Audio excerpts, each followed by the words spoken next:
Assalomu alaykum, hurmatli ijtimoiy tarmoqdagi barcha do'stlarimiz. Hammasi sog'mi, salomatmi? Mana bir necha kunlardan buyon aytib kelayotganimiz do'stim Jahongir To'laganovni ham sud jarayonlarini boshlanay deb turibdi. Dushanba kuni soat 16:00 da sud bo'ladigan bo'lyapti. Aniq joyini, binosini hali yana bir karra aytib o'tamiz. Do'stim Jahongir qayerda ishlagan bo'lsa, hamma ishini joyiga qo'yib, bir vijdon bilan, g'urur bilan, o'zini mehnatkashligi bilan halol faoliyat olib borib ishlaganda, deputatlik faoliyatida ham xuddi shunaqa edi.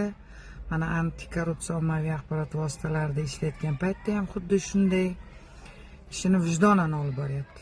Lekin sizlar qo'ymanglar. Hali batafsil to'liq holatlar yuzasidan gapiramiz. Menimcha hozir javobgarlikka tortilmagan birorta bloger yo bo'lmasa bir o'z fikriga ega bo'lgan birorta ijtimoiy tarmoq faoli qolmadi-yu menimcha. Hammani bir tortib ko'rdinglar. Bir javobgar qilsanglar, uy qamog'iga tiqib qo'ysanglar, yo bir qamoqxonaga tiqib olsanglar-da, keyin sekin statyalari ilib men aytaman-da, mana bu piyola ichidagi suvni ichsa bo'ladi deb ko'rsatib qo'yib, keyin kim ichsa u zaharlanib o'lishi to'g'risidagi holatni aytmayotgandek ko'rinasizlarda nazarimda. Ochiqlik siyosati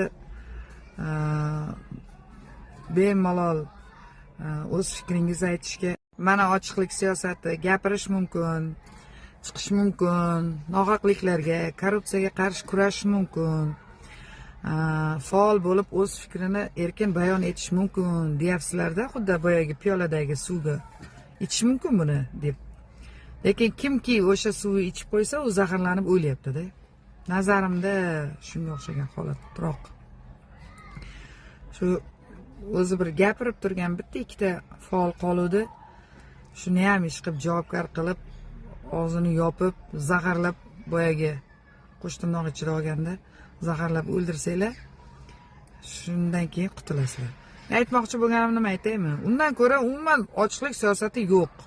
Erkinlik yo'q. Gapirma, ovozing yopdi, og'zing yopdi, jag'ing yopdi, jim o'tir. Biz o'zimiz bilamiz nima qilishni. Gapirib bu siyosatga, bu holatlarga, bu noqonuniy xatti-harakatlarga aralashma degan